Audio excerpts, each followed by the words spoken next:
black waitress saw the Cochlear device and signed, "It's okay." The millionaire broke down in tears.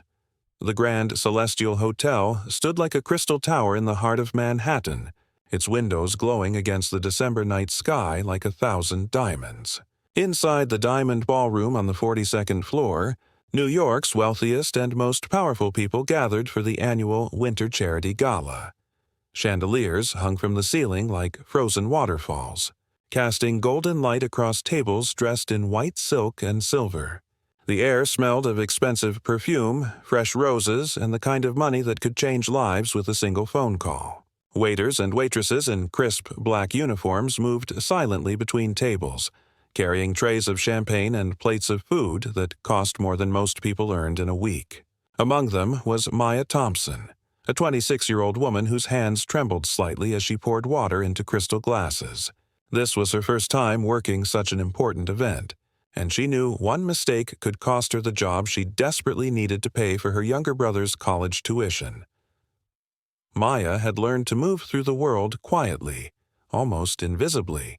As a black woman working in spaces dominated by wealth and privilege, she had mastered the art of making herself small, of being present but unnoticed.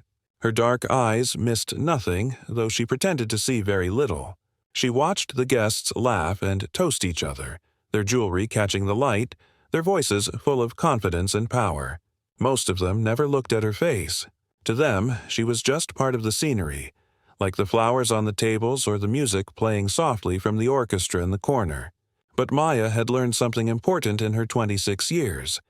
The people who seemed invisible often saw the most. She noticed the woman in the red dress who kept checking her phone with worried eyes. She saw the young man in the expensive suit who couldn't stop fidgeting with his cufflinks. And she noticed the man sitting alone at table 7, the one everyone seemed to know but no one seemed to truly see. His name was Christopher Aldridge, though everyone called him Mr. Aldridge or Sir, never Chris or Christopher. At 43 years old, he had built a technology empire worth billions of dollars. His company had revolutionized communication devices, made smartphones smarter, and turned him into one of the most successful entrepreneurs in America. Magazines put his face on their covers. Business schools taught case studies about his strategies. Young entrepreneurs dreamed of becoming him. But sitting at that table, surrounded by people who wanted his attention, his money, or his influence, Christopher felt more alone than he had ever felt in his life. He wore a perfectly tailored black tuxedo that cost $15,000. His watch was Swiss, worth more than a small house. His shoes were Italian leather, handcrafted by artisans in Florence. Everything about him screamed success, power, and control. But behind his perfectly styled dark hair, hidden carefully beneath the expensive haircut, was a small device that he had spent years trying to hide from the world. The cochlear implant had been surgically placed 3 years ago after Christopher finally admitted that his hearing loss had progressed beyond what hearing aids could help. He had been born with partial hearing loss, something his wealthy parents had tried to fix with the best doctors and the most expensive treatments money could buy. For years, he had managed to hide his disability behind technology, lip reading, and carefully controlled environments where he could position himself to hear better.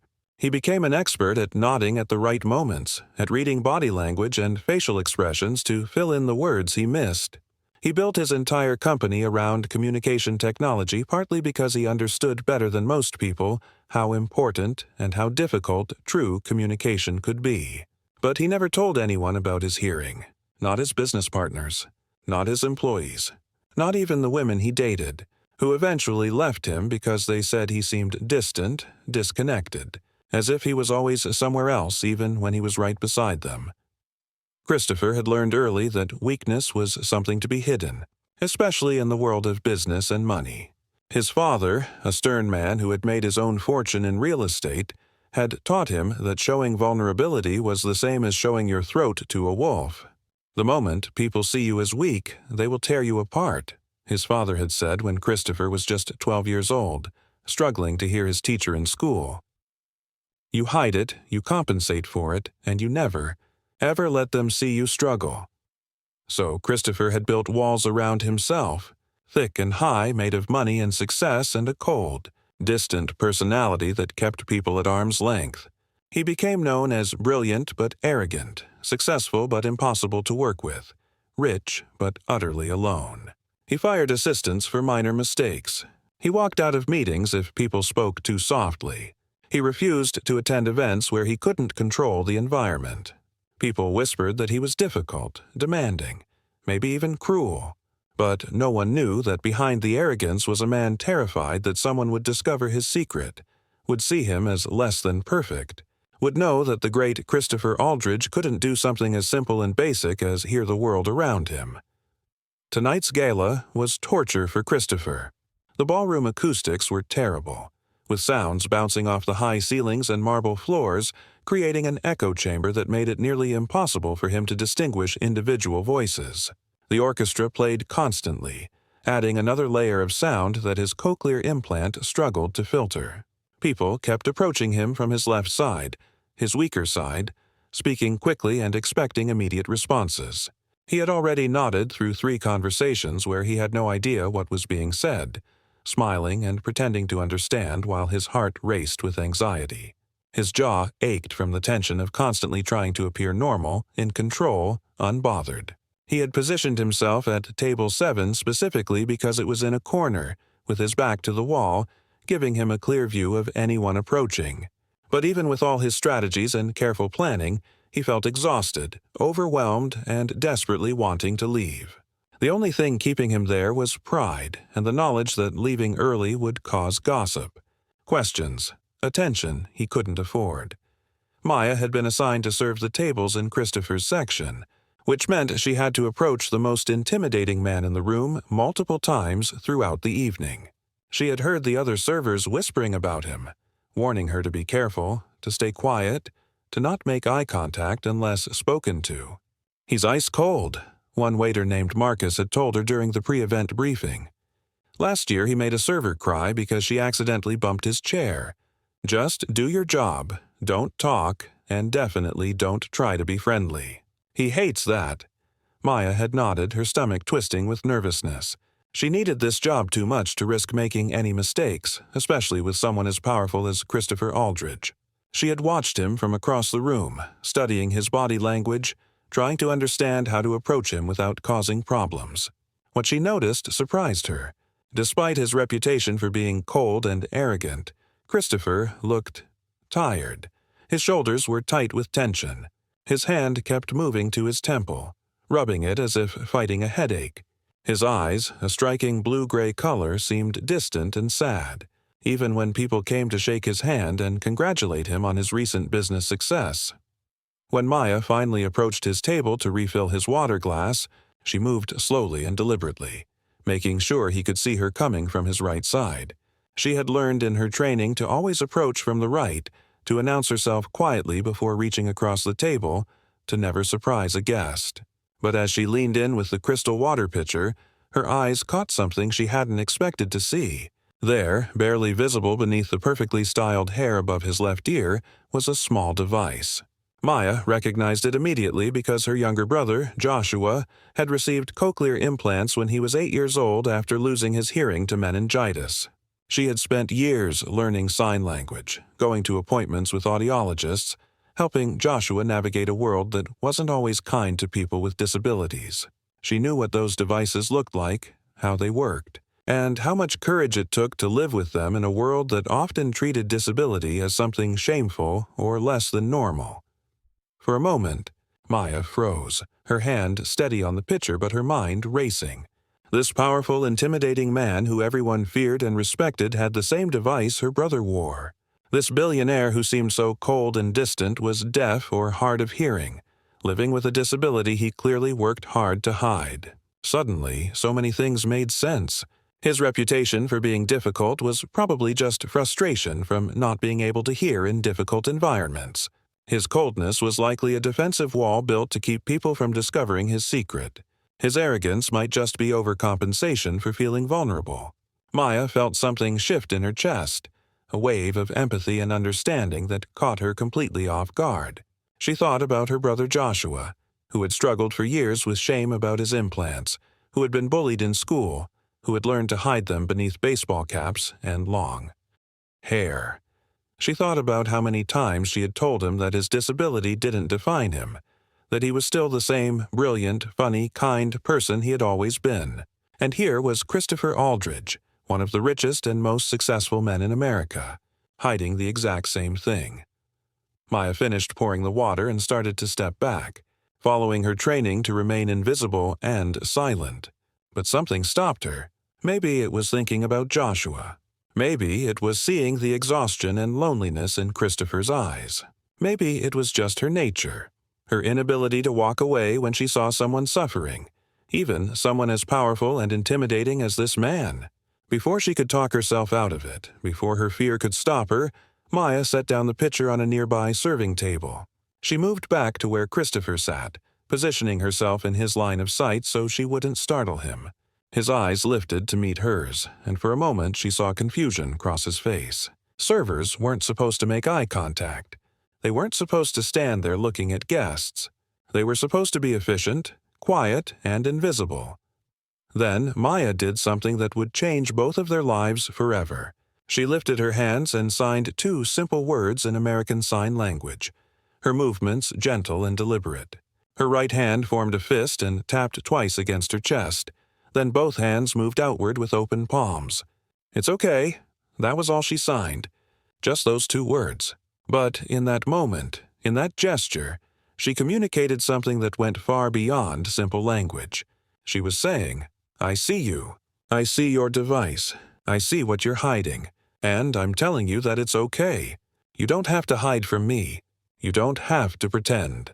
Your disability doesn't make you less than anyone else in this room. You're okay exactly as you are." Christopher stared at her hands, watching the signs he recognized because he had learned ASL years ago as part of his hearing loss journey, though he rarely used it because it would reveal his secret.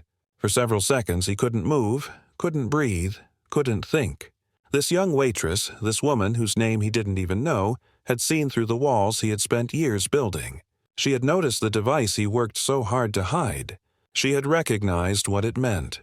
And instead of using that knowledge to gossip or gain some advantage, instead of treating him differently or with pity, she had simply told him it was okay. Those 2 words, signed in the universal language of the deaf and hard of hearing community, cracked something deep inside Christopher's chest. All the years of hiding, of pretending, of building walls and keeping people away, all the exhaustion of trying to appear perfect and in control, all the loneliness of never letting anyone truly see him, it all came crashing down in that single moment. Christopher's hands began to tremble. His vision blurred. He felt his throat tighten and his chest constrict. For the first time in more than 30 years, since he was a young boy who had just learned that his hearing would continue to deteriorate no matter what treatments his parents paid for, Christopher Aldrich felt tears forming in his eyes. He tried to fight them back, his training and discipline kicking in, his father's voice echoing in his head warning him never to show weakness. But Maya's gesture had been so unexpected, so genuinely kind, so devoid of any agenda or manipulation, that his defenses simply crumbled. A single tear escaped, running down his cheek, followed by another. His shoulders began to shake. His jaw trembled. And before he could stop himself, before he could regain control, Christopher broke down completely. Right there in the middle of the glittering gala, surrounded by New York's elite, the billionaire technology mogul buried his face in his hands and sobbed. The sound of a grown man crying is something that cuts through any room, no matter how loud or crowded. The conversations at nearby tables stopped. People turned to look. The orchestra's music seemed to fade into the background. Maya's heart raced as she realized what was happening, what her simple gesture had unleashed. She saw the other servers freeze, saw the guests staring with shock and confusion, saw the event coordinator starting to move toward them with alarm on her face. Without thinking about her job or the rules or what people might say, Maya did something that broke every protocol she had been taught. She pulled out the chair next to Christopher and sat down beside him, ignoring the gasps of surprise from nearby tables. She reached out and gently placed her hand on his shoulder, a gesture of comfort and solidarity that transcended the massive gap between their social positions. "Breathe," Maya whispered softly, close enough that he could hear her even through his tears and the noise of the room. "Just breathe. You're okay. You're safe." She kept her hand on his shoulder, steady and warm, her presence anchoring him as years of suppressed emotion poured out. Christopher couldn't remember the last time someone had touched him with genuine kindness, without wanting something from him. He couldn't remember the last time someone had seen him as anything other than Christopher Aldridge, the billionaire, the CEO, the success story. This young woman, whose name he still didn't know, had seen him as simply a person struggling with something difficult, and she had offered comfort without hesitation, without judgment. Without any expectation of reward, as Christopher's sobs gradually quieted, as his breathing slowly steadied, he became aware of the silence in the ballroom. He lifted his head from his hands, his face wet with tears, his eyes red, and saw that everyone was staring at him. The great Christopher Aldridge, known for his cold composure and iron control, had just had a complete emotional breakdown in front of 300 of the most influential people in New York. His first instinct was shame, a burning humiliation that made him want to run from the room and never come back. But then he felt Maya's hand squeeze his shoulder gently, and he heard her voice, calm and steady beside him. "Mr. Aldridge," she said quietly, speaking clearly so his cochlear implant could pick up her words. "My brother Joshua has cochlear implants too. He got them when he was 8 years old. For a long time, he was ashamed of them. He tried to hide them under hats and long hair. Kids at school made fun of him. He felt like he was broken, like something was wrong with him. But you know what I told him? I told him that his implants were just tools, like glasses or a wheelchair or any other device that helps people navigate the world. They don't make him less than anyone else. They make him strong because he has to work harder than other people to do things that seem simple. He has to be braver because he lives in a world that wasn't designed for people like him. And that bravery, that strength, that's something to be proud of, not ashamed of." Maya paused, her dark eyes meeting Christopher's blue-gray ones. Around them, people were still watching, still silent, hanging on every word. Maya didn't care anymore about her job or the rules or what people thought. She only cared about the man sitting beside her, the man who had spent so many years carrying a burden he shouldn't have had to carry alone. "You've built an empire, Mr. Aldridge. You've changed the world with your technology. You've accomplished things that most people can only dream about. And you did all of that while dealing with something that makes every single day harder than it would be for other people. You did it while hiding a part of yourself that you should never have had to hide. You did it while carrying shame and fear that was never yours to carry in the first place. That doesn't make you weak. That makes you incredibly, amazingly strong." Christopher listened to her words, each one landing like a stone thrown into a still pond, creating ripples that spread outward through his understanding of himself and his life. He had spent decades believing that his hearing loss was a weakness that needed to be hidden, a flaw that diminished him. He had built his entire identity around compensating for it, proving that he was just as capable as everyone else, maybe even more capable. But he had never stopped to think that maybe his disability wasn't something to overcome or hide. Maybe it was just part of who he was, neither good nor bad, just different. And maybe the real weakness wasn't in being deaf or hard of hearing, but in being so afraid of people knowing the truth that he had cut himself off from genuine human connection. A voice spoke from across the ballroom, an older woman with silver hair and kind eyes who stood up from her table. "My grandson is deaf," she said clearly, her voice carrying through the silent room. "He's 7 years old, and he's the brightest light in my life. But he struggles every day because he sees how the world treats people who are different. He needs to see examples of successful people who are like him, who can show him that he can do anything he wants to do." She looked directly at Christopher. "Thank you for being brave enough to show us who you really are." Another voice joined in, a man in his 50s with graying hair. "I have hearing aids," he said, touching his ear where small devices were visible. "I've been hiding them for 15 years because I was afraid people would think I was getting old, becoming irrelevant.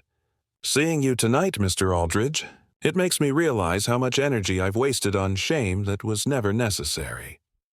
One by one, people began to stand up. Some shared their own stories of hidden disabilities, of children with special needs, of struggles they had kept private because they were afraid of being judged. Others simply applauded, showing support and respect for Christopher's unexpected vulnerability. The silence transformed into something else entirely, a wave of connection and understanding that filled the ballroom with warmth. Maya felt tears forming in her own eyes as she watched the room transform. She had never imagined that her simple gesture, her 2 signed words, would lead to this moment. She started to stand up, to return to her duties and let Christopher have his space, but his hand reached out and caught her wrist gently. "Wait," he said, his voice rough from crying but steady. "Please, I need to know your name." Maya sat back down, her heart pounding. "Maya Thompson," she said softly. Christopher repeated her name, testing it, making it real. "Maya Thompson. You just changed my life. You just gave me something I haven't had in more years than I can count. You gave me permission to stop hiding." The rest of the evening became a blur for both of them. The event coordinator tried to apologize to Christopher for Maya's inappropriate behavior, but Christopher cut her off sharply, saying that Maya had done nothing wrong and that if anyone had a problem with what happened, they could take it up with him personally. He insisted that Maya be relieved of her serving duties for the rest of the night and instead sit with him at his table. She protested, worried about her job, worried about the rules, but Christopher was firm. "Please," he said, "let me do this. Let me show you that your kindness mattered." So Maya sat beside the billionaire at table 7, and they talked. Really talked, in a way Christopher hadn't talked to anyone in years. He told her about his childhood, about being the son of wealthy parents who saw his hearing loss as a problem to be solved rather than just a part of who he was. He told her about the countless doctors and specialists, the hearing aids that never quite worked, the shame he felt when he couldn't understand his teachers or his classmates. He told her about building his company partly as a way to prove that he wasn't less than anyone else, that his disability didn't limit him. But he also admitted that somewhere along the way he had lost himself in that mission. He had become so focused on appearing perfect and in control that he had forgotten how to just be human, how to connect with people, how to let anyone see the real Christopher beneath the success and wealth. Maya listened to everything he said, and then she shared her own story. She told him about growing up in a small apartment in Brooklyn, about her mother who worked 2 jobs to support Maya and her younger brother Joshua. She told him about the day Joshua got sick with meningitis at age 7, about the terrifying weeks in the hospital when they didn't know if he would survive, about the relief when he recovered, followed by the heartbreak when they realized he had lost his hearing.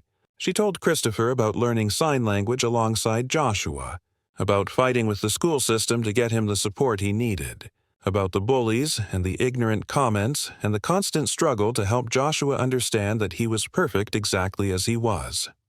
"I took this job because Joshua got accepted to Columbia University," Maya explained, her eyes shining with pride. "He wants to be an engineer.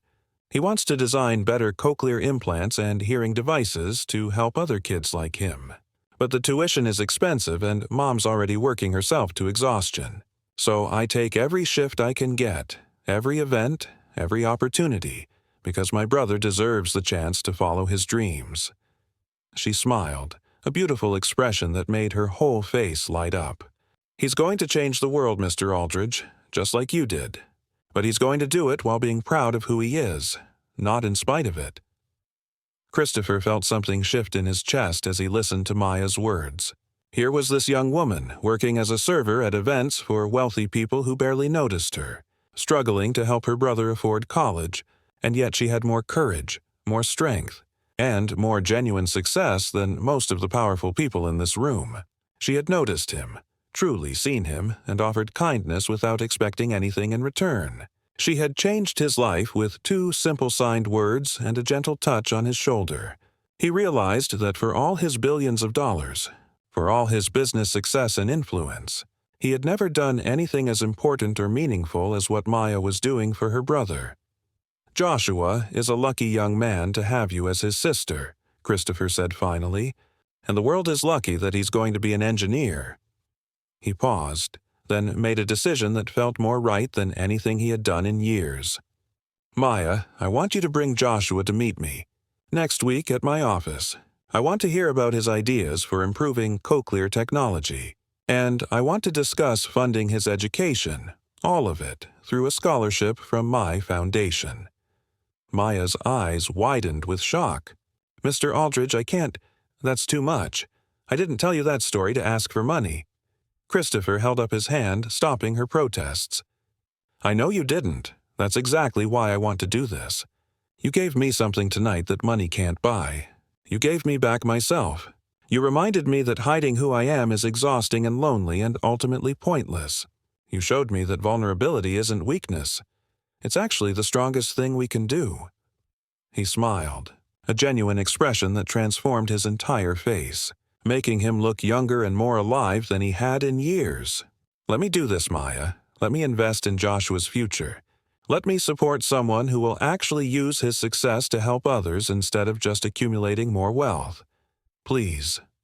Maya felt tears streaming down her face, overwhelmed by the sudden turn her life had taken. Just a few hours ago, she had been terrified of making a mistake at this gala, worried about keeping her job, stressed about bills and tuition and her mother's exhausting work schedule.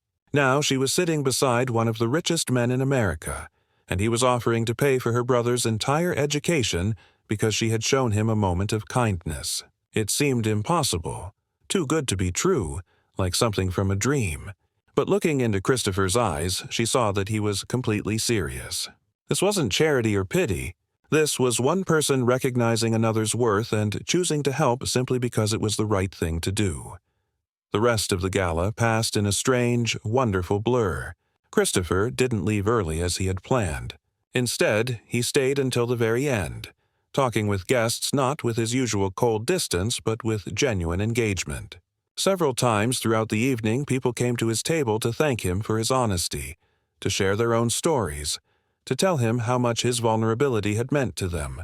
A young couple approached to say that their daughter had just been fitted with cochlear implants, and seeing Christopher's success gave them hope for her future.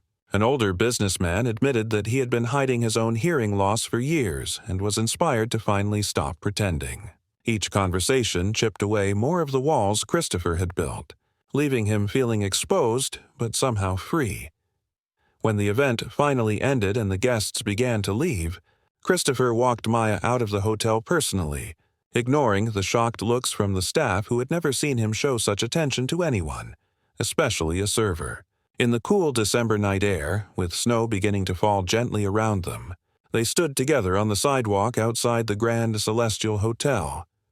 "Thank you," Christopher said simply, looking directly at Maya. "Thank you for seeing me. Thank you for having the courage to reach out when you could have just walked away. Thank you for reminding me that some things are more important than protecting your image or maintaining control. You gave me back something I thought I had lost forever." Maya smiled, pulling her coat tighter against the cold. "You don't have to thank me, Mr. Aldridge. I just did what anyone should do when they see someone struggling. I saw you as a person, not as a billionaire or a CEO or anything else, just as a person who needed to know that they weren't alone." She paused, then added softly, "My brother always says that his cochlear implants aren't his weakness. They're his superpower. They've taught him empathy, resilience, and the importance of helping others who struggle with things that other people take for granted. Maybe yours can be your superpower too." Christopher watched as Maya flagged down a taxi, declining his offer of his personal car service. As the taxi pulled away into the snowy night, he stood there on the sidewalk, feeling the cold air on his face, the snowflakes landing on his hair, the cochlear device behind his ear that he had hidden for so long. He reached up and touched it gently, feeling the small piece of technology that had allowed him to hear, but that he had treated as a source of shame. No more, he thought. No more hiding. No more pretending. No more building walls to keep people from seeing who I really am. In the weeks that followed that December night, Christopher Aldridge did something he had never done before. He went public with his hearing loss. He gave an interview to a major business magazine where he spoke openly about living with a cochlear implant, about the challenges he had faced, about the years of hiding, and the toll that secrecy had taken on his life and relationships. The interview went viral, shared millions of times across social media, discussed on news programs and podcasts, debated in business schools and medical conferences. Some people criticized him for not speaking up sooner, but most people responded with overwhelming support and gratitude. Parents of deaf children wrote to thank him for providing a role model. Other people with hearing loss shared their own stories. Businesses began conversations about accommodations and accessibility that they should have been having all along. Christopher also did something else. He established a new division in his technology company, focused specifically on improving hearing devices and communication technology for people with disabilities.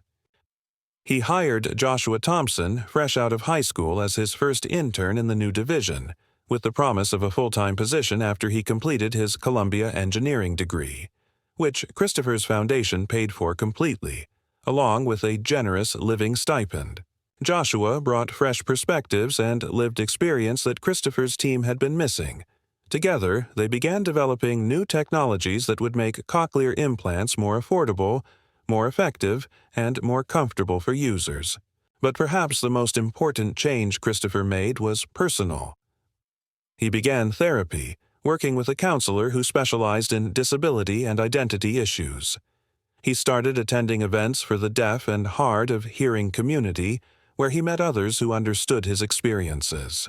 He reached out to old colleagues and even a few ex-girlfriends, apologizing for his coldness and distance, explaining what he had been hiding and why.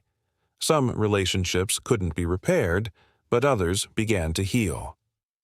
And slowly, gradually, Christopher learned how to be vulnerable, how to ask for help when he needed it, how to let people see him not as perfect, but as human. Maya continued working at the catering company, though Christopher tried multiple times to offer her other positions. She politely declined, saying she was saving money for graduate school where she wanted to study social work, specifically to help families dealing with childhood disabilities and chronic illnesses. But she and Christopher stayed in touch, meeting for coffee once a month, sharing stories about Joshua's progress in school and Christopher's journey toward living more authentically. Their friendship was unusual. A billionaire CEO and a young server from Brooklyn, but it was genuine, built on that moment of unexpected connection at the Winter Charity Gala. 2 years after that snowy December night, Christopher stood on a stage at the same Grand Celestial Hotel, speaking to an audience of advocates, families, and individuals from the deaf and hard of hearing community. He was there to announce a $50 million grant from his foundation to support research, education, and accessibility initiatives. But before he discussed the money, he told a story.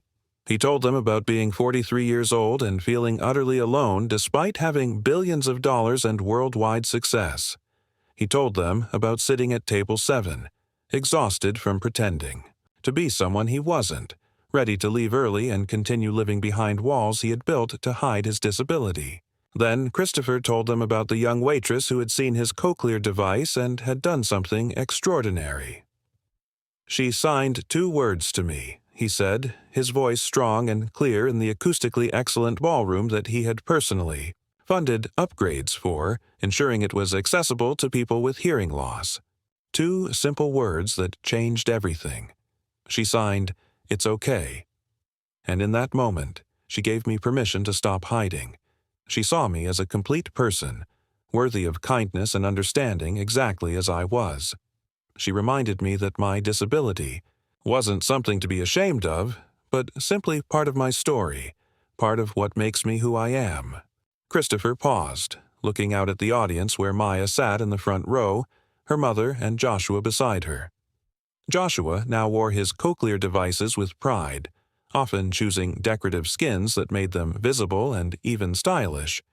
He was thriving at Columbia, already working on innovations that would make hearing technology more accessible to people in developing countries.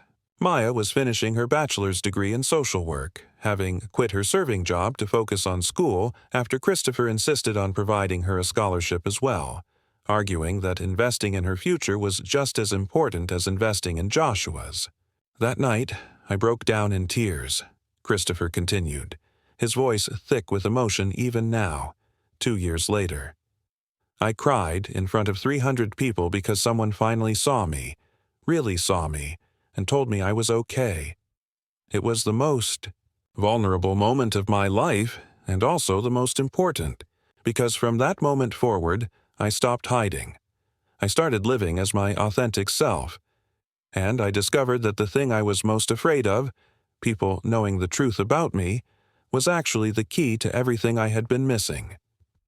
Connection, community, genuine relationships, purpose beyond just making money or proving something. He smiled, looking directly at Maya.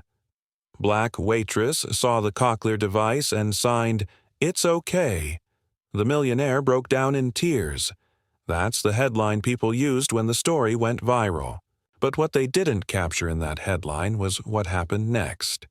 A life transformed, walls torn down, a community found, and a reminder that sometimes the smallest acts of kindness from the most unexpected people can change everything. The audience erupted in applause, many people standing, some crying themselves. Christopher stepped down from the stage and walked directly to where Maya sat. She stood to meet him, and he pulled her into a hug, no longer afraid of showing emotion or connection in front of others.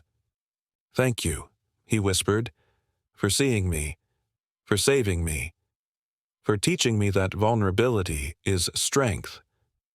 Maya hugged him back, tears streaming down her face. "Thank you for listening," she replied, "for being brave enough to change, for using your story to help others." Later that evening, as the event wound down and people mingled over refreshments, a young girl about 8 years old approached Christopher shyly. She had 2 bright purple Cochlear devices, chosen to match her favorite color, visible on both sides of her head. "Mr. Aldridge," she said quietly. Christopher knelt down to her level, making sure she could see his face clearly for lip reading if she needed it. "Hi there," he said warmly. "What's your name?" "Emma," she said, then reached up to touch one of her devices. "My mom says you have these too. She says you're really successful and smart, even with them." She paused, biting her lip nervously. "Some kids at school say I'm weird because of my implants. They make fun of me." Christopher felt his heart break. For this little girl facing the same struggles he had faced, the same shame he had carried for so many years. But he also felt grateful that he could be here, could share his story, could maybe help her avoid decades of hiding and loneliness. "Emma," he said gently, "those kids at school are wrong. You're not weird, you're special. Your cochlear implants are like superpowers. They help you hear, just like glasses help people see or wheelchairs help people move. There's nothing weird about needing help with something. We all need help with different things." He touched his own Cochlear device, visible now because he had chosen a shorter haircut that didn't hide it. "I spent a long time being ashamed of mine. I hid them from everyone. And you know what? That made me lonely and sad. But when I finally stopped hiding and told people the truth, everything got better. So here's my advice. Wear those purple implants with pride. Tell people about them. Teach them what they do. And anyone who makes fun of you for needing them isn't worth your time." Emma's eyes grew wide and then she smiled, a beautiful, genuine expression of relief and hope. "Really? You really think they're like superpowers?" Christopher nodded firmly. "Absolutely. And Emma, if you ever need anything, if people bother you at school, if you need someone to talk to about what it's like living with cochlear implants, if you just want to talk to someone who understands, you can contact me. I mean that." He pulled out a business card and handed it to Emma's mother, who stood nearby with tears in her eyes. "My personal email is on there. I answer my own emails. Please reach out if she ever needs support." As Emma and her mother walked away, with Emma chattering excitedly about the billionaire who had cochlear implants just like hers, Maya came to stand beside Christopher. "You're really good at this," she said softly. "At being honest, at helping people, at using your story to make a difference." Christopher looked at her, this remarkable young woman who had changed his life with 2 signed words and a gentle touch on his shoulder. "I learned from the best," he said simply. "You saw someone struggling and reached out with kindness, even though it could have cost you your job, even though you had nothing to gain from it. You taught me that real strength isn't in hiding our vulnerabilities. It's in acknowledging them and still choosing to be kind, to be present, to be human." Maya shook her head gently, her eyes reflecting the soft glow of the ballroom lights. "I didn't do anything special, Christopher. I just treated you like a person. That shouldn't be remarkable, but I guess in a world where people see your bank account before they see your heart, maybe it is." She paused, watching Emma skip across the room to show her father Christopher's business card. "But look at what you've done with that moment. You've turned your pain into purpose. You've created opportunities for people like Joshua and Emma. You've started conversations that needed to happen years ago. That's not just strength, that's courage." Christopher followed her gaze across the ballroom, taking in the scene before him. Families with deaf children mingled with technology developers and medical professionals. Sign language interpreters moved gracefully through the crowd, ensuring everyone could participate fully in conversations. The event program had been printed in large, clear fonts with QR codes linking to video versions with captions and sign language. The lighting had been designed to eliminate shadows that made lip reading difficult. Every detail had been considered to make this space truly accessible, truly welcoming. 2 years ago, Christopher would have attended an event like this out of obligation, stayed for the minimum required time, and left feeling exhausted and alone. Now he felt energized, connected, purposeful. "You know what the strangest part is?" Christopher said, turning back to Maya. "For years, I built my entire identity around my company, my wealth, my success. I thought those things defined me. I thought if I achieved enough, earned enough, proved myself successful enough, then maybe my disability wouldn't matter. Maybe it would just become this tiny footnote in the story of Christopher Aldridge, self-made billionaire." He laughed softly, a sound of genuine amusement at his former self. "But now I realize I had it backwards. My disability isn't a footnote to my success. My success is what happened because of my disability. Every challenge I faced, every accommodation I had to figure out, every moment of struggling to understand in a world designed for hearing people, all of that shaped how I think about communication, about technology, about what people need." Maya nodded thoughtfully. Joshua says something similar. He says his cochlear implants made him understand technology differently than other kids his age. While they just use their phones and tablets without thinking about it, he thinks about how devices connect people, how they bridge gaps, how they can include or exclude people based on their design. His disability gave him a perspective that makes him a better engineer. She smiled with obvious pride. Last week, he presented a prototype for a new Cochlear processor at his engineering seminar. His professor said it was the most innovative design he'd seen in years. Joshua's only 19, and he's already thinking about problems that experienced engineers haven't even considered. "That's because he's not designing from theory," Christopher said. "He's designing from lived experience. That's invaluable." He had learned this lesson himself over the past 2 years. His company's new accessibility division had made more progress in 24 months than the previous decade of development, because he had finally hired people who actually used the technology they were creating. Deaf engineers, hard-of-hearing designers, people with disabilities who understood intimately what worked and what didn't. The products they created were revolutionary, not because of bigger budgets or smarter algorithms, but because they were built by people who knew exactly what problems needed solving. Across the room, Joshua was deep in conversation with one of Christopher's lead engineers, gesturing animatedly as he explained something, his cochlear devices catching the light. Christopher remembered their first meeting, 2 years ago, when Maya had brought her nervous younger brother to his office. Joshua had walked in trying to hide his implants beneath a baseball cap, his shoulders hunched, his voice quiet. Christopher had immediately recognized that defensive posture. He had worn it himself for decades. So instead of conducting a formal meeting across his imposing desk, Christopher had taken off his own jacket, sat down on the couch, and turned his head to show Joshua his Cochlear device clearly. "See this?"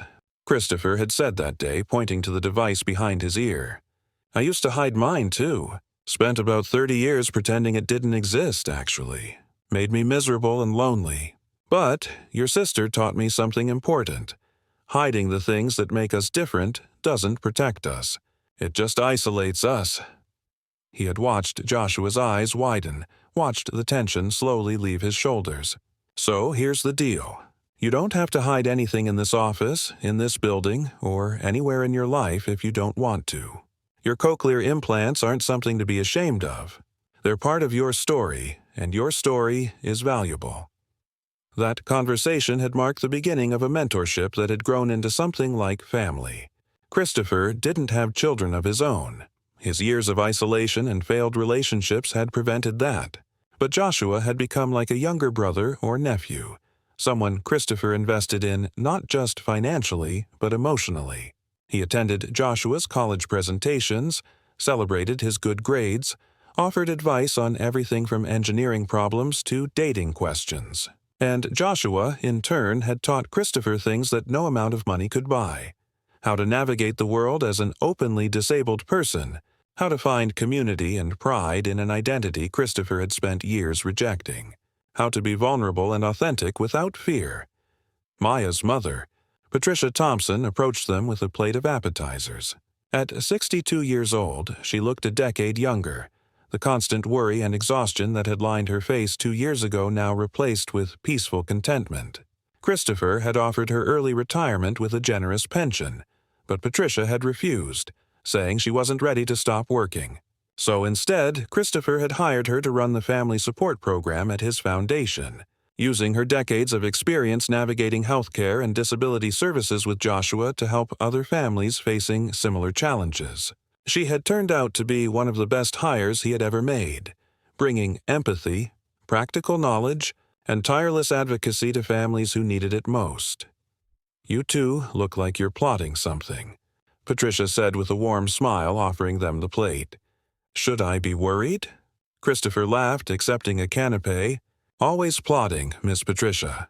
Currently trying to figure out how to convince your daughter to let me fund her graduate school education, but she's as stubborn as you are." Patricia turned to Maya with raised eyebrows. "Girl, what have I told you about accepting help when it's offered with good intentions?" "Pride doesn't pay tuition bills," Maya groaned, throwing her hands up.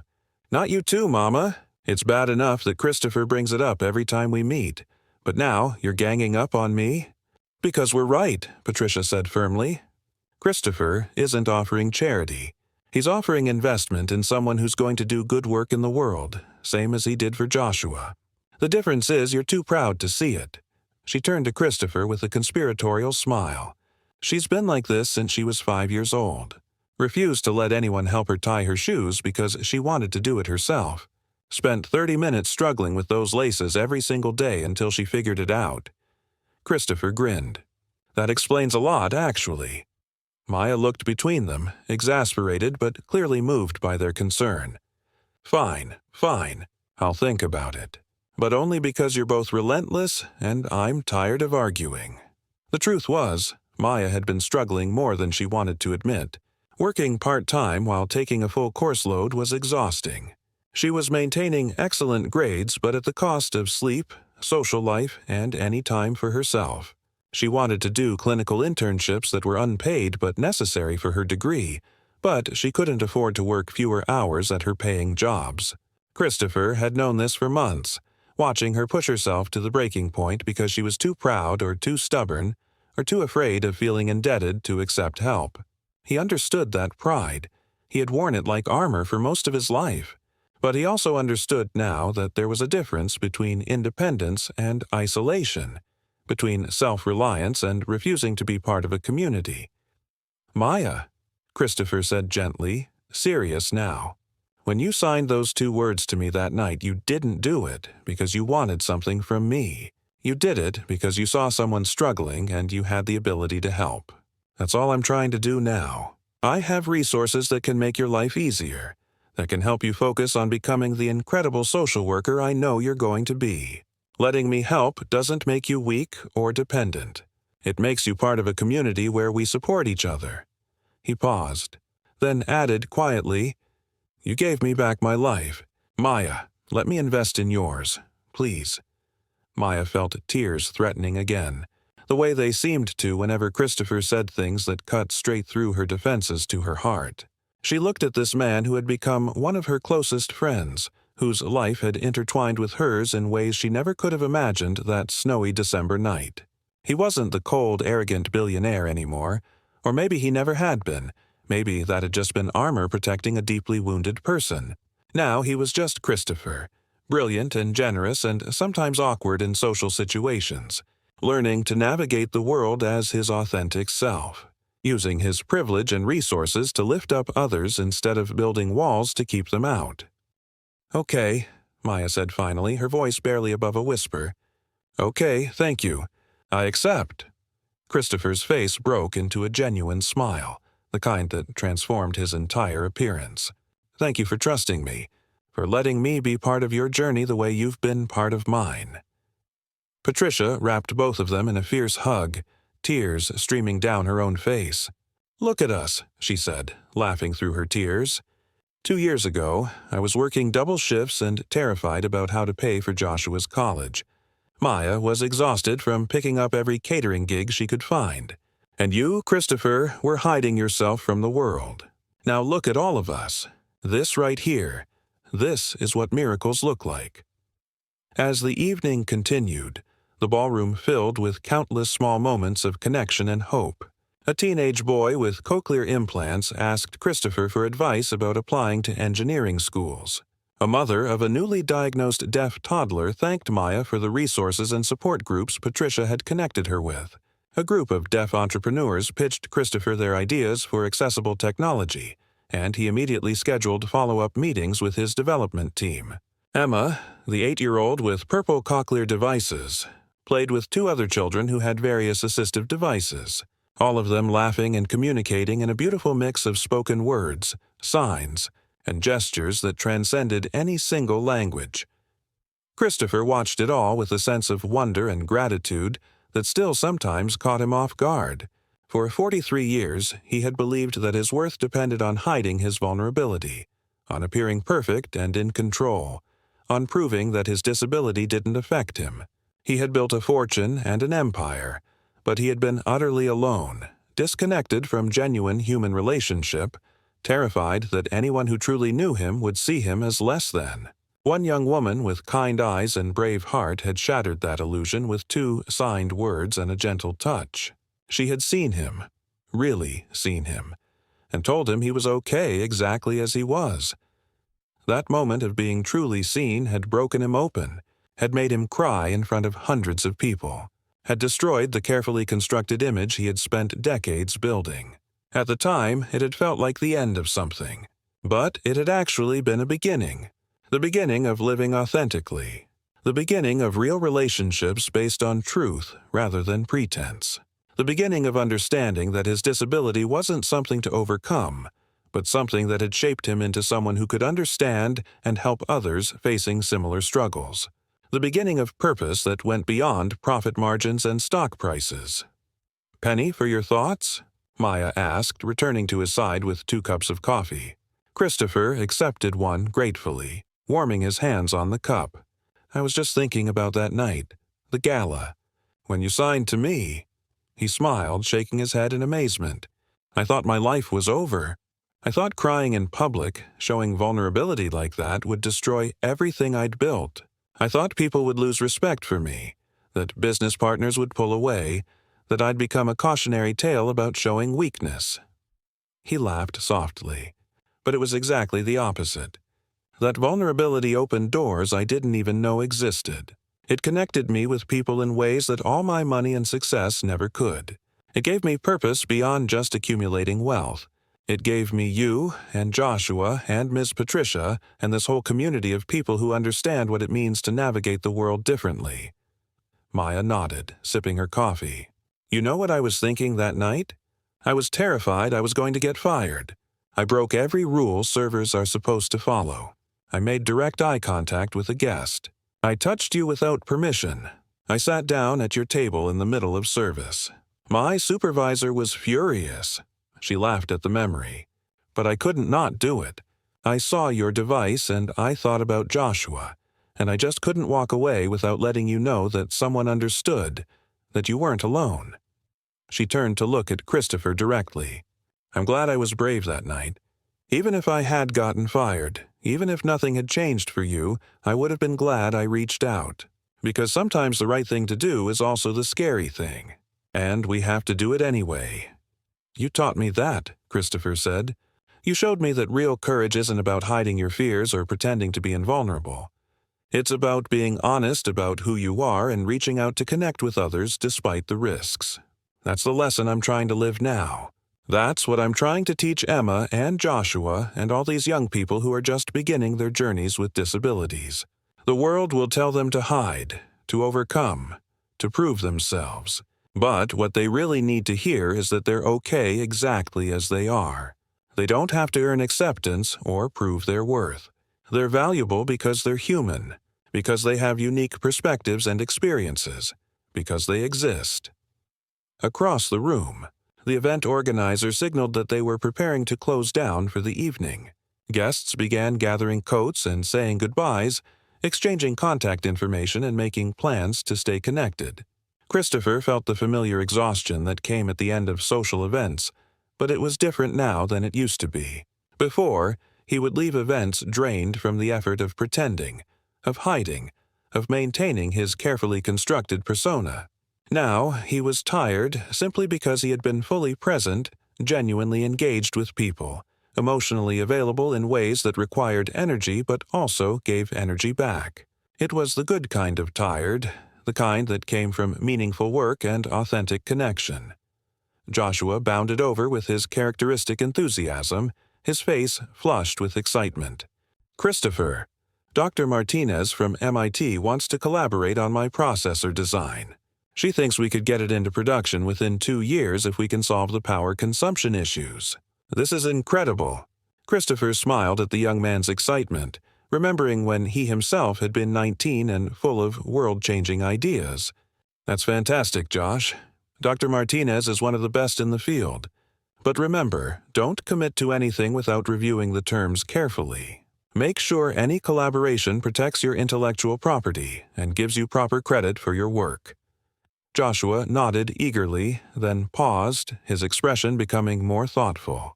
Christopher, I just wanted to say, thank you. Not just for the scholarship or the internship or the connections, though those are all amazing. Thank you for showing me what's possible. When I first got my cochlear implants, I thought they meant I would always be less than other people, that I'd have to work twice as hard to get half as far. But watching you, seeing how you've owned your story and used it to help others, it changed how I see myself. I'm not less than anyone else. I'm just different. And that difference gives me perspective that makes me better at what I do. Christopher felt his throat tighten with emotion. 2 years ago, he couldn't have handled this moment, would have deflected with a joke or changed the subject, uncomfortable with genuine emotional expression. Now, he pulled Joshua into a brief hug, unashamed of showing affection. You're going to do incredible things, Josh. Things I never dreamed of. And when you do, when you're standing on stages accepting awards and giving TED Talks about your revolutionary designs, remember this. Your cochlear implants didn't hold you back from success. They pointed you toward your purpose. That's the real superpower. As they prepared to leave, Maya walked with Christopher to the elevator. The Grand Celestial Hotel looked different than it had 2 years ago. Or maybe Christopher was the one who had changed, who saw the world differently now. Patricia and Joshua went ahead to bring the car around, leaving Maya and Christopher with a moment of quiet in the elegant lobby. This has been a good night, Maya said softly. Look at all the people who showed up, all the connections that were made, all the hope in that room. You did that, Christopher. You turned your pain into something beautiful and useful. Christopher shook his head gently. We did that. You, me, Joshua, your mother, all the people who shared their stories tonight. Change doesn't happen because of one person. It happens because someone has the courage to be vulnerable, and then others find the courage to join them. And gradually, slowly, a movement builds. He looked at Maya. This extraordinary young woman who had changed his life trajectory with a simple act of kindness. You were the first one brave enough to reach out to me. You started all of this. Never forget that. They stood in comfortable silence for a moment, watching the snow fall outside the hotel's glass doors. New York City in winter was beautiful. Lights reflecting off the white-covered streets, the whole city seeming softer and quieter under its blanket of snow. Christopher thought about the man he had been 2 years ago, sitting at table 7, miserable and alone despite being surrounded by people. He thought about how close he had come to leaving early that night, to missing the moment that would change everything. What if Maya had been assigned to a different section? What if she had decided the risk to her job was too great? What if she had looked away, pretending not to notice his Cochlear device like everyone else did? His entire life might have continued on its lonely trajectory, successful but empty, wealthy but disconnected. I think about that night a lot, Christopher said quietly. I think about all the tiny decisions that led to that moment. Me choosing to stay instead of leaving early. You being assigned to my section. You having a brother with cochlear implants so you knew what you were seeing. Any one of those things being different, and we never have this conversation. I never break down. I never start living authentically. All these people in that ballroom tonight never get the support and community they found here. He turned to Maya with wonder in his eyes. How much of our lives depends on these tiny moments of chance? On someone choosing kindness when they could just as easily walk away. Maya considered this, then smiled. My mom always says there's no such thing as chance, just opportunities we either take or miss. You could have ignored me when I signed to you. You could have been angry or embarrassed. You could have had me fired for breaking protocol. But you didn't. You let yourself be vulnerable. You let that moment crack open the walls you'd built. She reached out and squeezed his hand briefly. That was your choice, Christopher. I just offered a door. You're the one who chose to walk through it. The elevator arrived and they stepped inside, their reflections staring back at them from the polished brass walls. Christopher looked at his reflection. The successful businessman in his expensive suit. The Cochlear device now visible because he no longer styled his hair to hide it. The expression on his face that was open and peaceful rather than guarded and tense. He looked like a different person than the man who had sat at table 7 2 years ago. Or maybe he just looked like himself, finally, after years of wearing a mask. Maya, Christopher said as the elevator descended, I want to tell you something. I've been in therapy for the past 2 years, working through a lot of the shame and trauma around my hearing loss and the isolation I created in my life. My therapist asked me recently what the turning point was, what moment began my healing process. He paused, emotion thick in his voice. I told her about you, about a young black waitress who saw past the billionaire facade to the struggling human underneath, about 2 signed words, it's okay, that gave me permission to stop pretending, about kindness offered without expectation of reward or recognition. My therapist said that what you did was bear witness to my pain. You saw it, acknowledged it, and told me it was valid. That's one of the most powerful gifts one human can give another. The elevator reached the ground floor, doors sliding open to reveal the busy hotel lobby. Maya felt tears in her eyes as she processed Christopher's words. She had never thought of her action in such profound terms. She had simply seen someone struggling and reached out, the way she hoped someone would reach out to Joshua if he needed it, the way she wished the world worked all the time. But Christopher was right. Bearing witness to someone's pain, acknowledging their struggle, telling them they're okay exactly as they are, those simple acts could change everything. Outside, Patricia had pulled the car up to the entrance. Joshua was already in the back seat, his face illuminated by his phone screen as he typed frantically, probably emailing Dr. Martinez about their potential collaboration. Maya turned to Christopher one last time before heading out into the snow. Thank you for letting me be part of your journey, she said softly. Thank you for being brave enough to change, to grow, to become this person who uses his platform to help others. You've made Joshua's dreams possible.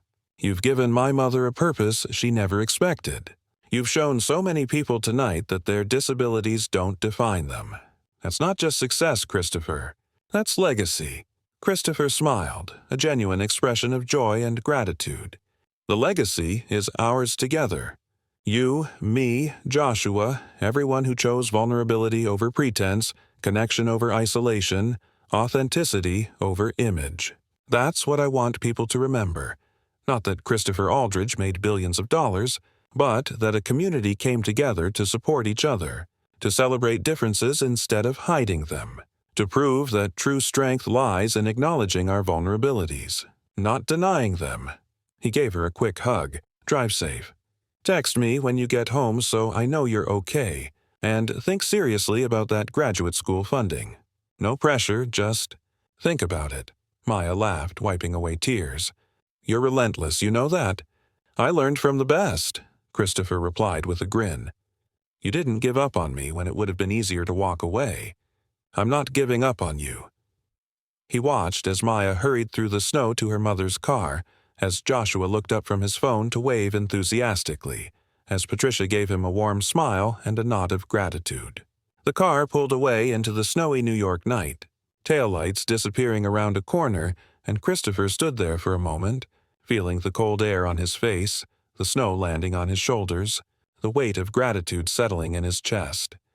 His own car pulled up, driven by James, who had been his driver for 5 years, but who Christopher had only really gotten to know in the past 2 years. Once he'd stopped treating people like background scenery and started seeing them as individuals with their own stories and struggles. Good evening, Mr. Aldrich, James said warmly. How was the event? It was perfect, James, absolutely perfect. Christopher settled into the back seat, but instead of immediately pulling out his phone to check emails like he used to, he simply sat there, looking out the window at the city passing by, reflecting on how much had changed and how much more still needed to change. He thought about all the people still hiding their disabilities, still believing that vulnerability was weakness, still building walls to keep others from seeing their authentic selves. He thought about the children like Emma who faced bullying and stigma for being different. He thought about the adults who lost jobs or opportunities because workplaces weren't truly accessible or accepting. There was so much work still to do, so many systems to change, so many hearts and minds to reach. But for the first time in his life, Christopher felt like he was doing work that actually mattered, using his resources and influence for something beyond just accumulating more wealth or power. His phone buzzed with a text from Maya. Home safe. Mom and Joshua say goodnight. Thank you again for everything. You've changed our lives in ways you'll never fully understand. See you next month for coffee. Christopher smiled, typing back quickly. It's a date. And Maya, you changed my life first. Never forget that. You saw me when I couldn't see myself. That's a gift I'll spend the rest of my life trying to pay forward. He sent the message, then added one more. Also, I'm setting up the graduate school scholarship fund tomorrow morning. You can't stop me. Her response came quickly. You're impossible. But thank you. Truly, deeply, thank you. Christopher laughed out loud, making James glance in the rearview mirror with a smile. Good news, sir? The best news, James. Just friends being stubborn and caring about each other. The usual. As the car navigated through Manhattan traffic, Christopher thought about the title that had gone viral 2 years ago. Black waitress saw the Cochlear device and signed, "It's okay." The millionaire broke down in tears. The headline had captured the dramatic moment, but it had missed so much of the real story. It had missed the lonely man who had spent 43 years hiding himself from the world. It had missed the brave young woman who chose kindness despite the risk to her job. It had missed the years of therapy and hard work that came after, the slow process of learning to live authentically after a lifetime of pretense. It had missed the community that formed around shared vulnerability, the families who found hope, the young people who saw representation and possibility. It had missed the friendship that developed between two people from completely different worlds, bound together by a moment of unexpected understanding. Most importantly, it had missed the simple but revolutionary truth that Maya had taught Christopher that snowy December night. We are all okay, exactly as we are. Our vulnerabilities don't diminish us, they connect us. Our differences don't divide us, they enrich us. And sometimes the bravest thing we can do is let someone truly see us, in all our imperfect, struggling, beautiful humanity.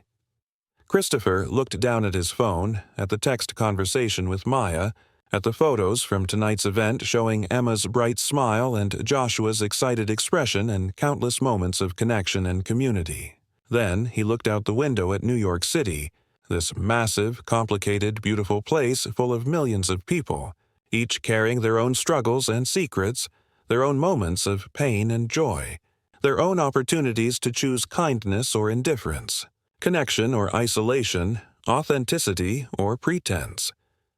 Somewhere out there, maybe right now in this very moment, someone else was sitting alone at a table, hiding something they believed made them less than, building walls to protect themselves that actually just isolated them further. Christopher hoped that somewhere, somehow, another Maya would see them, would recognize their struggle, would be brave enough to reach out with kindness and say, in whatever language or gesture felt right, "It's okay. You're okay. You're not alone." That was the real story. That was the legacy. Not a dramatic moment captured in a viral headline, but a quiet revolution of vulnerability and connection, spreading outward from one moment of kindness to touch countless lives, creating ripples that would continue long after the headlines faded.